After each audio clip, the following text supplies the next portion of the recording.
আজকে তৃণমূল কংগ্রেসের সাংসদ কল্যাণ বন্দ্যোপাধ্যায় তিনি আজকে কিছুক্ষণ আগেই আসেন এবং তিনি জানান যে তিনি বিমানবন্দর থেকে সরাসরি এসেছেন এবং যেহেতু তিনি মমতা বন্দ্যোপাধ্যায়ের আইনজীবী তাই তাকে বাড়ির ভেতরে এবং যে তৃণমূল কংগ্রেসের পার্টি অফিস রয়েছে সেখানে যেতে দিতে হবে এবং তারপর তিনি ভেতরে পৌঁছেছেন।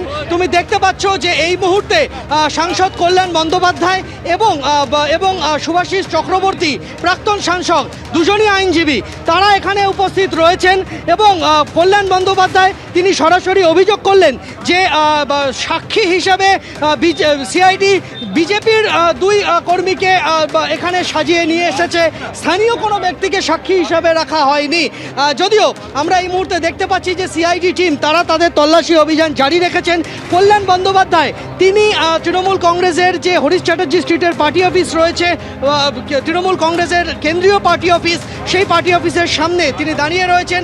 সিআইডির যারা তল্লাশি চালাচ্ছেন তাদের মধ্যে যারা অফিসার রয়েছেন তাদের সঙ্গে এক প্রশ্ন কথা বলেন তিনি।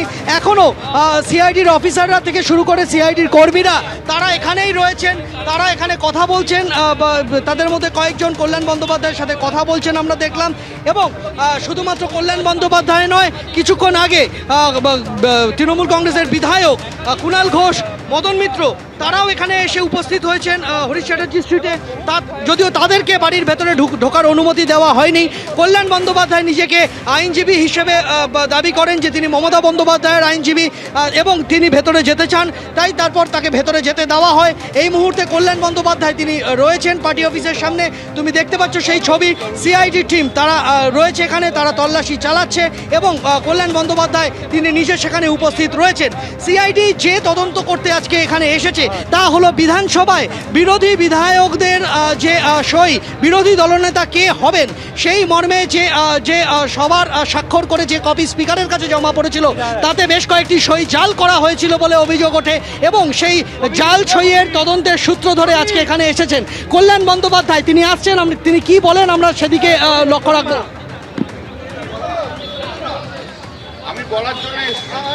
আপনারা যদি কথা বলতে দেন বলবো, আর এ বলবেন কি চলছে, ও বলবেন কি হচ্ছে, আমি বলবো না। আমাকে বলতে দিন, তারপর যদি কারো প্রশ্ন থাকে বলবো।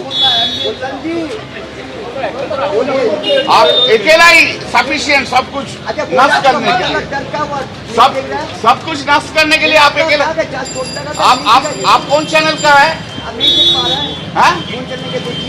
आप कौन चैनल का है? आपका चैनल कौन है? आपको शुभेंदु अधिकारी ने भेजा है? आप बीजेपी का भेजा है? बीजेपी का भेजा है।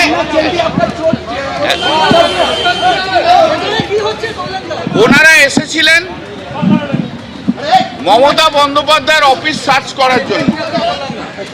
ওদের বক্তব্য হচ্ছে যেহেতু 30B হরিশ চ্যাটার্জি স্ট্রিটে রেজুলেশন নেওয়া হয়েছে, অতএব রেজুলেশনের কপি এখানে আছে, অতএব রেজুলেশনটা এখানে সার্চ করার জন্য এসছে।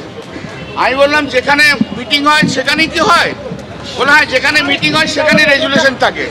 তাহলে গাছতলার মিটিং হলে তাহলে সেখানে থাকবে, রবীন্দ্র সদনের মিটিং হলে রবীন্দ্র সদনের রেজুলেশন থাকবে। মিটিং যেখানে হয় সেখানে যদি রেজুলেশন হয়, এই যদি সিআইডির বুদ্ধি হয় তার মানে কি হচ্ছে বুঝতে পারছেন? অথচ অভিষেক ব্যানার্জিকে রেজুলেশন নিয়ে দেখা করতে বলেছে।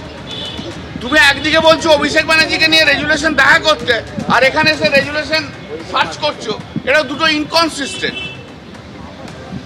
এর সঙ্গে দুজন ভদ্রলোককে নিয়ে এসছেন, বুঝবার চেষ্টা করুন। পুলিশ ছাড়াও দুজন সিভিক লোক রয়েছে। এই দুজন সিভিক লোককে উইটনেস হিসেবে নিয়ে এসছে যারা বিজেপির লোক, সঙ্গে করে বিজেপির লোককে এখানে নিয়ে আসা হয়েছে।